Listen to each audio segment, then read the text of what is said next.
والصلاة والسلام على حبيب رب العرش العظيم وعلى آله وأصحابه وأهل بيته وعلماء ملته وأولياء أمته أجمعين.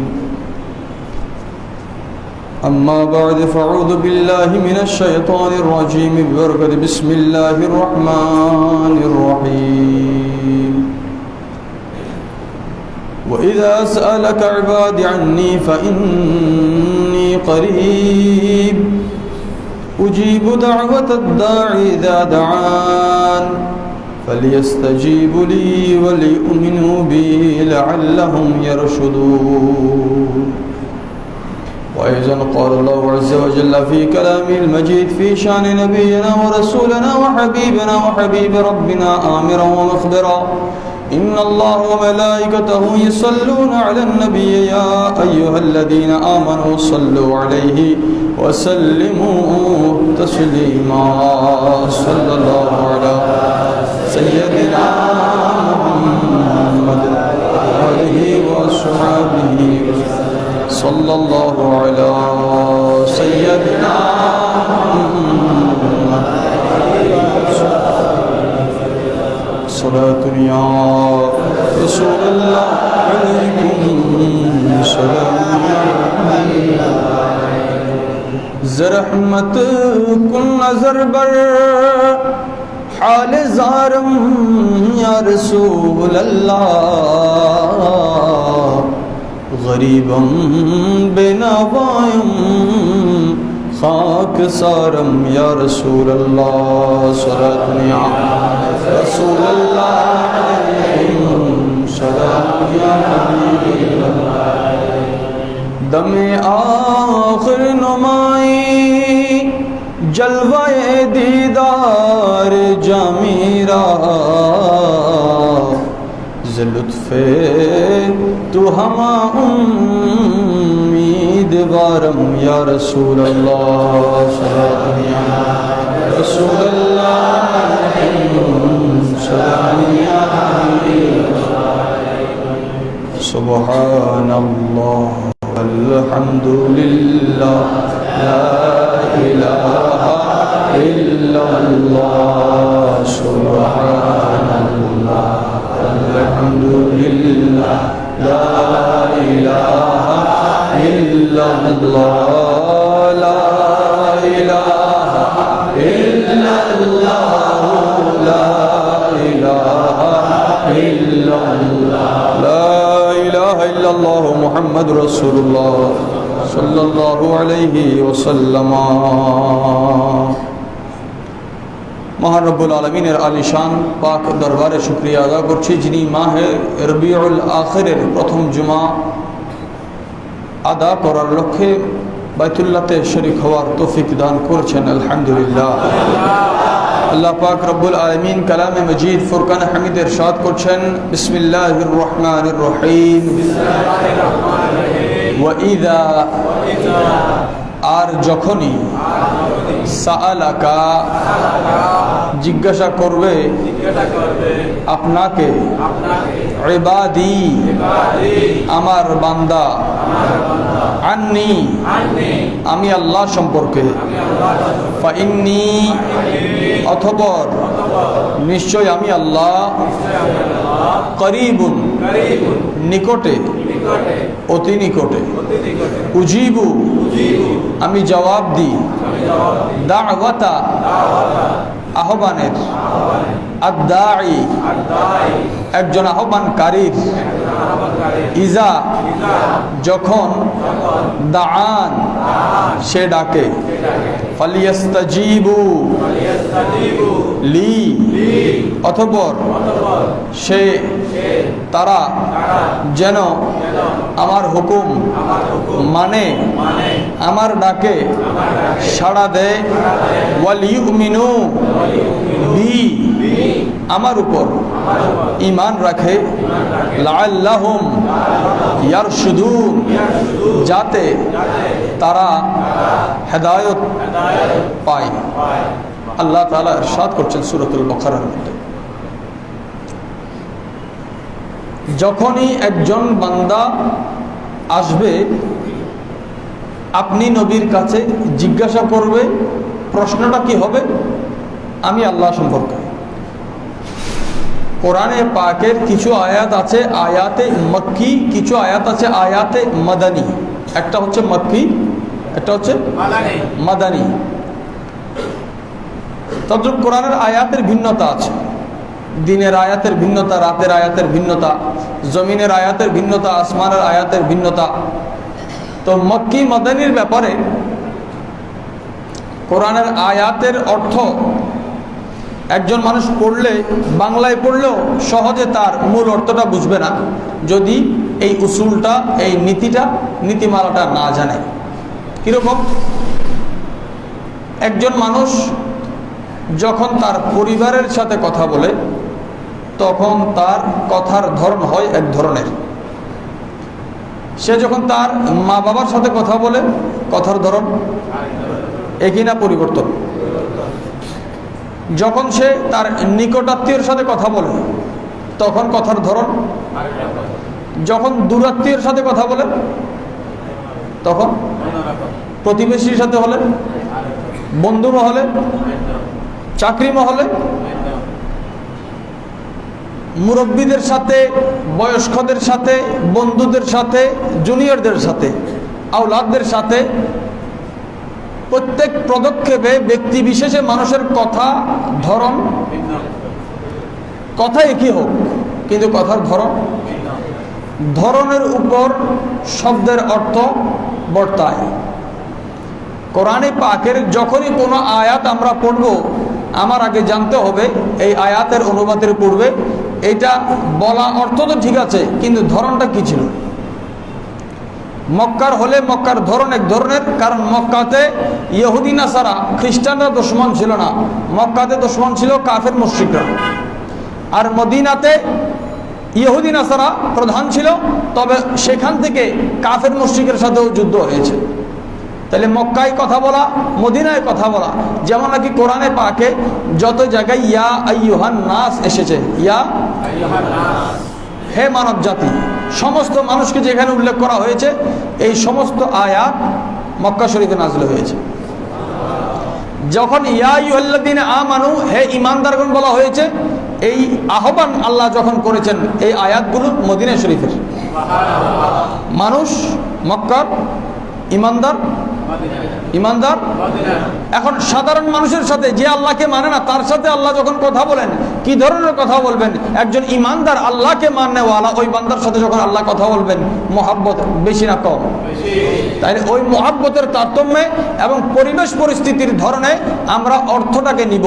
এখন আয়াত হচ্ছে মাদানী, আয়াত হচ্ছে প্রশ্ন কি মাহবুব, যখনই আপনার কাছে আমার বান্দা কার? আল্লাহ আসবে কার কাছে? নবীর কাছে। বান্দা আল্লাহর আসবে আল্লাহর বান্দা আব্দুল্লাহ আসবে আল্লাহর হাবিব রাসূলুল্লাহর কাছে। প্রশ্ন কি? প্রশ্ন হচ্ছে আল্লাহ সম্পর্কে জানার জন্য। তাহলে আল্লাহ সম্পর্কে তো মক্কায় জানার কেউ ছিল না। কে ছিল? বুঝা গেল প্রশ্নের ধরনে বলে আল্লাহর মারিফত সম্পর্কে যখন বেশি যাচাই বাছাই হচ্ছে এই আয়াত মাদানী, এই আয়াত মাদানী। কারণ আল্লাহ এক, এই কথার স্বীকৃতি। আল্লাহ ছাড়া কোনো মাবুদ নাই, কোনো শরীক নাই আল্লাহর, এই কথাটা কেউ মানে না। মূর্তি পূজাতে ব্যস্ত আছে, তারা তো আল্লাহ সম্পর্কে জিজ্ঞাসা করবে না। আয়াতের ধরনের বলে দিচ্ছে মুমিনরাই আল্লাহর মারিফতকে জানতে চায়। وَإِذَا سَأَلَكَ عِبَادِي عَنِّي, আমার বান্দারা যখন আমার ব্যাপারে জিজ্ঞাসা করবে আল্লাহ সম্পর্কে, কায়নাতে ঘুরে ঘুরে জিজ্ঞাসা করলেও আল্লাহর মারিফত পাওয়া যাবে না। কোরআনে পাকের নসে কাতিঈ সুস্পষ্টভাবে আল্লাহ তাআলা আমাদেরকে আল্লাহর মারিফত জানার প্রধান রাস্তা আল্লাহ দেখিয়ে দিলেন। আমি খোদার মারিফত যদি তোমরা পেতে চাও, আমার সম্পর্কে জানতে হলে আমার মাহবুব নবীর দরবারে যাও। গেলে কি হবে? ফাইন্নী করিব,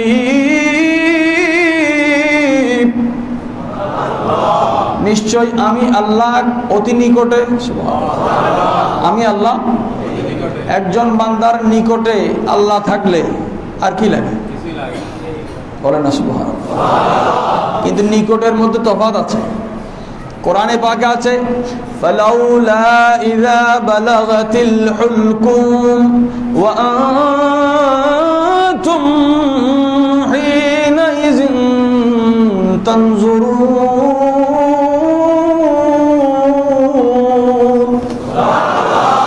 একজন মানুষের রূহ যখন এই হুলকুম দিয়ে কণ্ঠনালী, শ্বাসনালী যেখানে আছে এই নালী দিয়ে বের হয়, ওই মুহূর্তে রূহ এইখানে আসলে আর তওবা কবুল হবে না। এই হুলকুমের আগ পর্যন্ত বান্দার তওবা কবুল হয়। এই জন্য আল্লাহর প্যারা মাহবুব নবী হযরতে মাওলা আলী শেরে খুদা রাদিয়াল্লাহু তাআলা আনহু বলেছেন, ইয়া আলিয়ু কুল্লু হাম্মিন ইয়ানকাতিউ ইল্লা হাম্মা আহলিন নার। হে আলী, জেনে রাখো সমস্ত দুঃখ চলে যাবে কিন্তু জাহান্নামের দুঃখ যাবে না। জাহান্নামের দুঃখ যাবে না। তদ্রূপ ফাইন্নাহু লা ইয়ানকাতিউ, জাহান্নামের দুঃখ শেষ হবার নয়। ওয়া কুল্লু নি'মাতিন ওয়া সুরুরিন ইয়াজুলু ইল্লা সুরুরা আহলিল জান্নাহ। প্রত্যেক নিয়ামত, প্রত্যেক খুশি, প্রত্যেক আনন্দের শেষ আছে, কিন্তু জান্নাতের এবং জান্নাতীর আনন্দের শেষ নাই। জাহান্নামের এবং জাহান্নামের দুঃখের শেষ নাই, জান্নাত এবং জান্নাতীর সুখের। এই জন্য যখনই কোনো মানুষ গুনাহ করবে, ইযা আযনাবতা যামবান ফালা তুআখিরিত তাওবাতা ইলা গাদিন। আজকে একজন মানুষ গুনাহ করলো, বলে আজকে গুনাহ করলাম, আমি কালকে তওবা করব, এমন নয়। আল্লাহর হাবিবের তরিকা হচ্ছে একজন মানুষ যখন গুনাহ করবে, কালকের জন্য তওবাকে রেখে দিও না, তুমি আজকে তওবা করো। আজকে গুনাহ হয়েছে, গুনার পর পর তুমি তওবা করো। কেন গুনার পরে তওবা করবেন? আল্লাহর হাবিব বলছেন, ফাইন্না ইলা গাদিন মাসাফাতান বাঈদা। কারণ তুমি যেই আগামীর জন্য, আগামী কালকের জন্য অপেক্ষা করছো, ওই আগামীকাল তোমার থেকে অনেক দূর। আগামীকাল আমি মনে করছি শুক্রবার থেকে শনিবার হয়তো কাছে, কিন্তু আল্লাহর হাবিব বলছেন, উম্মত তোমার গুনার পরে সাথে সাথে গুনাহ হয়ে গেলে তুমি তওবা করো, কারণ তওবা না করলে তুমি তওবা করার সুযোগটা পাও কিনা। এই রূহ যদি হুলকুমে আসে, তওবার কবুল হবে না। ওয়াহিয়া মুদিউ ইয়াউমিন ওয়া লাইলাতিন। কত দূর? বলছে একদিন এক রাতের। আপনি এক জায়গা থেকে এক জায়গায় সফর করবেন, যদি বলা হয় এই সফরটা কত দিনের, বলছে একদিন এক রাত লাগবে যেতে, তখন মানুষ চিন্তা করবে অনেক সময় লাগবে। আল্লাহ হাবিব বলছেন, এইভাবে চিন্তা করো, তোমার তওবার দরজায় পৌঁছাতে তোমার একদিন এক রাতের সময় লাগবে। ওয়ারুবামা লা ইউনজিরুকা ইলা গাদিন লিতাতুব। এমনও হতে পারে আগামীকালকে তওবার তৌফিক তোমার নাও হতে পারে। আল্লাহ আমাদেরকে তওবার তৌফিক দান করুন, আমিন। ওয়াফাকানাল্লাহু, আল্লাহ আমাদেরকে তৌফিক দান করুন, আমিন। গুনাহ থেকে হেফাজত করুন, আমিন। তো রূহ যখন বের হচ্ছে কণ্ঠনালীতে, এই নালীতে, তখন আল্লাহ তাআলা বলছেন, আমি তখনও তোমাদের কাছে থাকি, তোমরা আমাকে দেখো না। এখন রূহ আমাদের বের হয়, যারা আল্লাহকে মানে না তাদেরও বের হয়। তাহলে আল্লাহ আমাদের কাছে আছেন, কাফেরেরও কাছে আছেন। অর্থ কি? কাছে থাকাটা মানে, সাথে থাকাটা মানে সাহায্যের সাথে থাকা না গজবের সাথে থাকা, দুইটা একটু খেয়াল করতে হবে। এখানে আল্লাহ তাআলা যে করিবের কথা বলেছেন, কোরআনে পাকে বলেছেন, ফালাউলা ইযা বালাগাতিল হুলকুম ওয়া আনতুম হিনাইযিন তানজুরুন। আমি আছি, তোমরা দেখো না। সুবহানাল্লাহ। তাহলে মানুষ হিসেবেও আল্লাহ আমাদের সাথে, কিন্তু করম নওয়াজির রহমতের পুরজোশ, রহমতের দরিয়ার সাথে, অসীম দরিয়ার সাথে আল্লাহ আমাদের সাথে আছেন। কেন? আল্লাহ পাক বলেন, মাহবুব আপনার দরবারে আমার সম্পর্কে জানতে আসলে আমি তার কাছে আছি। আরো কার কাছে আসে? আল্লাহ ইন্নাল্লাহ লামাআল মুহসিনিন ইন্নাল্লাহা মাআস সাবিরিন, ধৈর্য ধারণকারীদের সাথে, মুত্তাকিদের সাথে, পরহেজগারের সাথে, দয়ালু বান্দাদের সাথে আল্লাহ আছেন। উজিবু দাওয়াতাদ দাঈ, যখন একজন মানুষ আল্লাহকে ডাকে আল্লাহ তার ডাকে সাড়া দেয়। আল্লাহ যদি বান্দার ডাকে সাড়া দেয় তাহলে ওই বান্দারও উচিত আল্লাহর ডাকে। এবার আল্লাহ কখন ডাকেন? একজন মানুষের যদি তৌফিক থাকে আল্লাহ তাকে হজ এবং যাকাতের দাওয়াত দেন। একজন মানুষের তৌফিক থাকলে, উপযুক্ত হলে আল্লাহ তাকে নামাজ এবং রোজার জন্য দাওয়াত দেন। যার এক ওয়াক্ত নামাজ ছুটে গেল তার যেন সারা পৃথিবীর অর্জিত সম্পদ নষ্ট হয়ে গেল। নাউজুবিল্লাহ।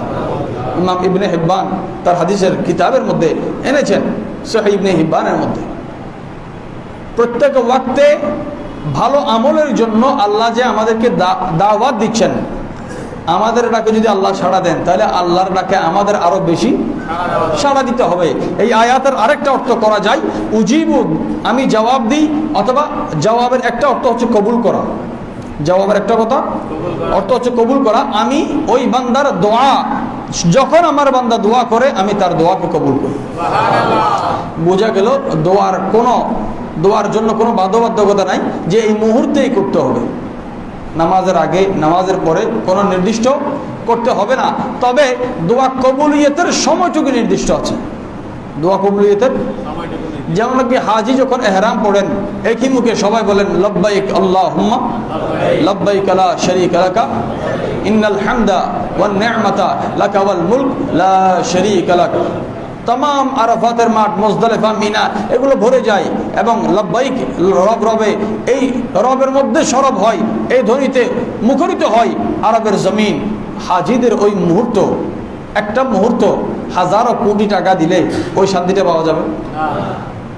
যিনি একবার ওই কাপড় পরিধান করেছেন ওনাকে জিজ্ঞাসা করতে পারবেন, বাকিরা বুঝবে না। বাকি যাদের মোহাব্বত ওই আরাফাতের সাথে আছে, আল্লাহর ঘরের সাথে আছে, সাফা মারওয়ার সাথে আছে, আবে জমজমের সাথে আছে, আল্লাহ এবং রসুলের খাতিরে ওনাদের মোহাব্বত যাদের হৃদয়ে জাগে, ওই বান্দা জানবে আমি হজ করতে পারলাম না, না করার ব্যথা কি আর করার মধ্যে শান্তি কি। ইসলামে দুইটা আনন্দ আছে, একটা হচ্ছে মিলনের আনন্দ, একটা হচ্ছে জুদাইয়ের আনন্দ। আপনি খানায়ে কাবাতে গেলেন, মদিনাতুল মুনাওয়ারাতে গেলেন, আপনি গেলেন, একটা আনন্দ আসলো। যখন আপনি ফিরে আসছেন একটা দুঃখ আছে, একটা ব্যথা আসে, এই ব্যথারও একটা আনন্দ আছে, ব্যথারও একটা। কারণ এইটার আনন্দ কি? এই ফেরাক, এই জুদাইয়ের মধ্যে ইশক এবং মহব্বতের প্রকাশ হয়। যখন জিয়ারত হয় তখন আদব রাখতে হবে, যখন জুদাই হয় তখন ইশক ফেরাকাতের এই মুহাব্বত রাখতে হবে। সুবহানাল্লাহ। আল্লাহ তাআলা ইরশাদ করছেন ফালিয়াস্তাজিবুলি, আমি তার ডাকে সাড়া দিই, তার দোয়াকে কবুল করি। ওই বান্দা যেন তার উচিত শুকরিয়া আদা করে আমার ডাকে সাড়া দেওয়া।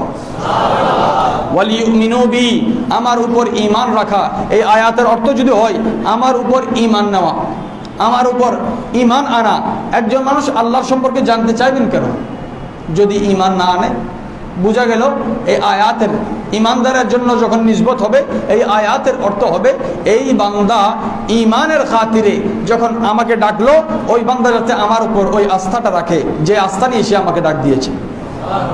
হাদিসের কিতাবে আছে একজন মানুষ যখন, আপনি এমন একটা জায়গায় গেলেন যেখানে আপনাকে কেউ চিনে না, আপনাকে সাহায্য করার কেউ নেই, একটু মনোযোগ, কোনো সমস্যা হয়েছে? যখন একজন মানুষ বিপদে পড়ে, সাহায্য করার কেউ নেই, ওই মুহূর্তে আপনি ইয়া ইবাদাল্লাহে আইনুনি, ইয়া ইবাদাল্লাহে, ইবাদাল্লাহ মানে হে আল্লাহর বান্দা। আল্লাহ তাআলার এই রূহে জমিনে কিছু রেজালুল গায়ব আছে, এমন কিছু ব্যক্তি আছেন যাদেরকে দেখা যায় না, যারা অদৃশ্য থেকে মানুষকে সাহায্য করেন। তারা জিনও না, ফেরেশতাও না, তারা জলিল কদর বুজুর্গ আল্লাহর বলি। ওই মুসিবতের মুহূর্তে আপনি যখন দাঁড়িয়ে ইয়া ইবাদাল্লাহে আইনুনি বলবেন, সুযোগ হলে হাত বাড়িয়ে বলবেন। আল্লাহ পাকের ওই ওলিরা আল্লাহর হুকুমে আপনাকে সাহায্য করবে। আল্লাহ তাআলাকে ডাকেন, আমি তো 5 ওয়াক্তে 5 বার ডাকি, আপনি 5 ওয়াক্তে 5 বার ডাকেন, কিন্তু আল্লাহ যে সাড়া দিচ্ছেন আপনি কিভাবে বুঝবেন? একজন মানুষের তওবা কবুল হওয়া। হযরত ইমাম হাসান বসরি রাদিয়াল্লাহু তাআলা আনহুকে জিজ্ঞাসা করা হলো, একজন মানুষের তওবা কবুল হয়েছে সে কিভাবে বুঝবে? বলছে সে তওবা করার পর মাটিতে হাত রাখবে, যার হাত মাটিতে লাগার সাথে সাথে মাটি স্বর্ণে রূপান্তরিত হয়, ওই বান্দা বুঝবে তার তওবা কবুল হয়েছে। এখন আমরা তওবা করার পরে পরীক্ষাটা করতে পারি, কিন্তু যখন দেখব আমার হাত লেগে মাটিয়ে রয়ে গেল, তখন আমার দিলে শান্তিটা আসবে না। হযরতে রাবিয়া বসরি রাদিয়াল্লাহু তাআলা আনহাকে আলাইহার রহমাকে প্রশ্ন করা হলো তওবা কখন কবুল হয়? তিনি একটা হচ্ছে আজিমত, একটা হচ্ছে রুখসত, একটা বিল্ডিংয়ের একদম গ্রাউন্ড ফ্লোর, একটা একদম টপ ফ্লোর, যেটার উপর আর নাই। এখন মাসালার মধ্যে এমন 2টা ভাগ আছে, একটা রুখসত, যে কেউ না পারলে অন্তত এটা করবে, আর যার সামর্থ্য আছে সেইটা করবে। যেমন নাকি আমরা ফিদিয়া দেওয়ার সময় সবাই 65 থেকে 70 টাকা দিই, কিন্তু ফিদিয়ার উচ্চ একটা মাপ আছে যে 900 টাকা করে একটা ফিদিয়া, ওটা কিন্তু আমরা দিই না। আমরা মাসালার মধ্যেও খুঁজি, আল্লাহ রাস্তায় দিতেও খুঁজি, কোনটা দিতে কম। আহলুল্লাহ যারা আছেন, আসহাবে রাসূলুল্লাহ, আউলিয়া ইকরাম, তারা মানুষ 40 ভাগের 1 ভাগ যাকাত দেয়, ওনারা 1 ভাগ রেখে 39 ভাগ যাকাত দিয়েছেন। অনেকে আছেন 40-এর 40 ভাগই দিয়ে দিয়েছেন। রাবিয়া বসরি আলাইহার রহমা তিনি বলেছেন, বলছে বান্দা, হাজার হাজার মানুষ আছে যারা তওবার তৌফিক পায় না। এত মানুষ থাকার পরে যখন তুমি অন্তর বুঝতে পেরেছো যে তোমার তওবা করা উচিত, যে আল্লাহ তোমাকে তওবার তৌফিক দিয়েছেন, ইয়াকিন রাখো তিনি তোমাকে তওবা কবুল করার সুযোগ দিয়েছেন, কারণ তিনি তওবা কবুল না করলে তোমাকে তওবার তৌফিক দিতেন না। এটা হচ্ছে রুখসতের ফতোয়া। আমাকে তওবার তৌফিক দেওয়া মানে, আমি তওবা করা মানে এটা আমার বাহাদুরি নয়। তওবা করতে কিন্তু অনেক হিম্মত লাগে। একজন মানুষকে মারতে যত ক্ষমতা লাগে, ক্ষমা চাইতে তার চাইতে বেশি ক্ষমতা লাগে। ভুল, আঘাত করতে, ধমকি দিতে, মারতে যত ক্ষমতা এবং শক্তির দরকার, ক্ষমা চাইতে তার চাইতে বেশি হিম্মত দরকার। গুনাহ করাটা সহজ, তওবা করা কঠিন, কারণ আপনি গুনাহ করতে শয়তান আপনাকে সাহায্য করবে, কিন্তু তওবা করতে শয়তান আপনাকে বাধা দিবে। যখন আপনি একজন আহলুল্লাহ, ইবলিস তো খোদা নয়, ইবলিসও তো আল্লাহর সৃষ্টি, ইবলিস আল্লাহর সৃষ্টি। তাহলে ইবলিস সৃষ্টি হয়ে যদি মানুষকে গোমরাহ করতে পারে, তাহলে সৃষ্টির মাধ্যমে যদি গোমরাহিকে আপনি মেনে নেন, সৃষ্টির মাধ্যমে আপনি হেদায়েতকে কেন মানবেন না? গোমরাহ আল্লাহ করে, হেদায়েত আল্লাহ করে, হেদায়েতের মালিক আল্লাহ, গোমরাহের মালিক আল্লাহ। তার গোমরাহির দায়িত্ব যখন একজন সৃষ্টির হাতে থাকতে পারে, হেদায়েতের দায়িত্ব আল্লাহর বরগজিদা বান্দাদের হাতে থাকতে পারে। বড় মুসিবতের সময় যে গোমরাহিটা সবাই মানে, হেদায়েতটা কেউ মানে না। হেদায়েতটা আসলে শিরিক বেদাত কুফরি চলে আসে। আর গোমরাহির দায়িত্বটা কার? আপনি যেই ইয়াকিনে কোরআনে পাকে ওলি, আদুউন মানে শত্রু, ওলি মানে বন্ধু। শত্রু আছে, আল্লাহর শত্রুর কাজ যদি গোমরাহি হয়, আল্লাহর বন্ধুত্বের কাজ, আল্লাহর বন্ধুদের কাজ হেদায়েত হয়। এই হেদায়েতের রাস্তা দেখানোর জন্য রব্বুল আলামিন যুগে যুগে নবী রাসূল পাঠিয়েছেন। যখন আখিরি পয়গম্বর প্যারা নবীজি তশরিফ আনলেন, নবীজির মিলাদে পাক হলো, মোহরে নবুয়ত, এবং প্যারা নবীজির মিলাদের সাথে সাথে নবুয়তের দরজা বন্ধ হয়েছে। আর কোন নবী, মিলাদুন নবীর মধ্যে ফায়দা কি? মিলাদুন নবীর বিরোধিতা করবে কাদিয়ানীরা। কারা? আর একটু আওয়াজ বলুন। কেন কাদিয়ানীরা করবে? কাদিয়ানীরা আল্লাহর হাবিবকে শেষ নবী মানে না।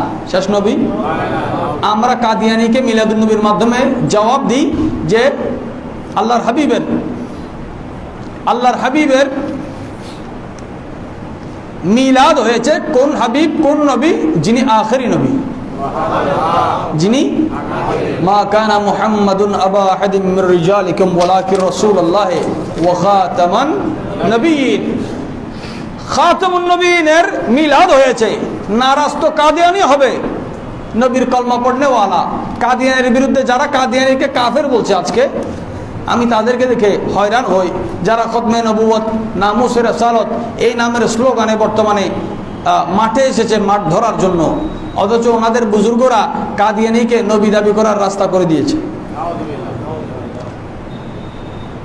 কুমির যে প্রবেশ করার সুযোগ দিল, ওই কাজে যে সহায়তা করলো, একজন মানুষ খুনি, তার খুনের সাথে যদি কেউ তাকে একটা ফোন করে সহযোগিতা করে, উৎসাহিত করে, সমান অপরাধী, সমান। তদ্রূপ একটা ভালো কাজের মধ্যে একজন একজনকে উৎসাহিত করা সমান সওয়াবের ভাগীদার। সুবহানাল্লাহ। সে খুন করে নাই, কিন্তু খুনিকে সাপোর্ট করেছে, সেও খুনির ওই মর্যাদায় তার অবস্থা। সুতরাং কাদিয়ানীরা আল্লাহর হাবিবের মিলাদ করেছে, কোনো প্রমাণ আছে? কোনো প্রমাণ? এটা বেদাতীদের কাজ নয়, এটা সুন্নতীদের কাজ। এটা আহলুল্লাহ, আহলে ইশক, মুহাব্বতের জমির যাদের অন্তরে আছে, ওই বান্দাদের দ্বারা সম্ভব আখির নবীর মিলাদ উদযাপন করা।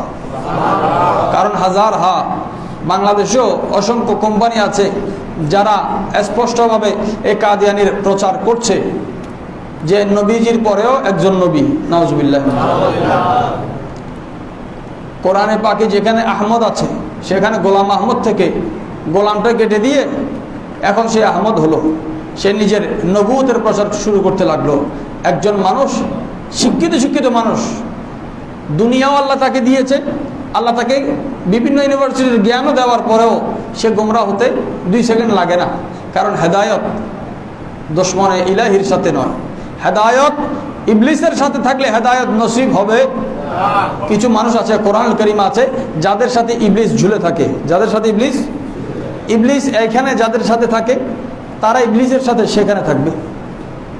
একজন মানুষের মর্যাদার কতটুকু কোথায় থাকে, যদি একজন মানুষ ইবলিসের সাথে তার ওই হাসরের পরের জগতে থাকতে হয়, হাসরে থাকতে হয়, ওই বান্দার কি আর কোনো ইজ্জত আছে? খোদাবন্দ কুদ্দুস রব্বুল আলামিন আমাদেরকে আমল করার তৌফিক দান করুন। এবং রব্বুল আলামিন লাআল্লাহুম ইয়ারশুদুন, যে হেদায়েতের রাস্তা অবশ্যই সে পাবে। লাআল্লাহ এটাকে অর্থ করা হয় কোরআন ছাড়া, হাদিস ছাড়া। যদি এই লাআল্লাহ শব্দটা আসে কোথাও, এই শব্দের অর্থ হবে সম্ভবত।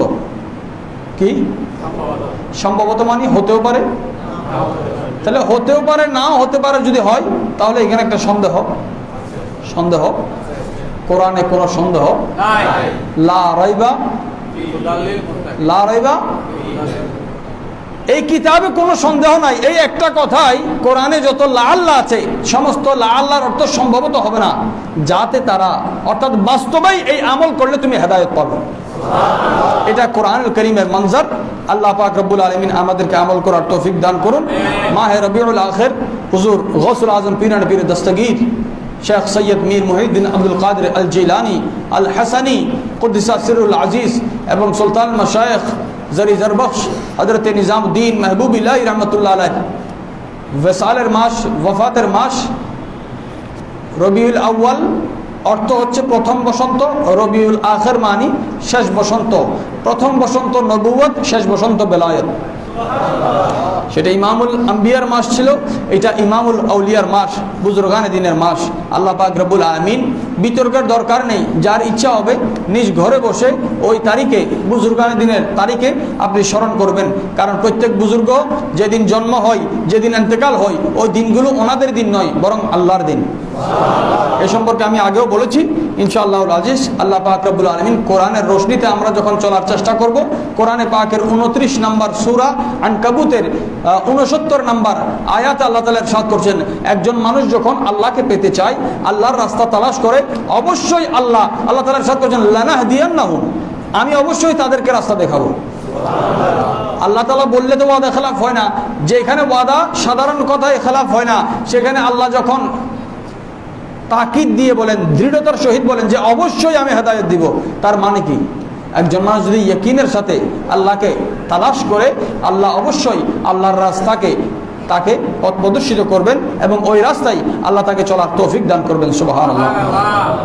রব্বুল আলামিন আমাদের হাজিরি কবুল করুন। আগামী 27শে নভেম্বর শুক্রবার বাদে মাগরিব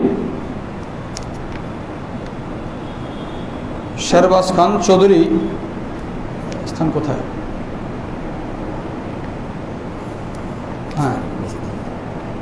শেরবাজ খান চৌধুরী বাড়ির কাশ্মীর গার্মেন্টস সম্মুখে একটা আজিমুশান নুরানি মিলাদ মাহফিল অনুষ্ঠিত হবে।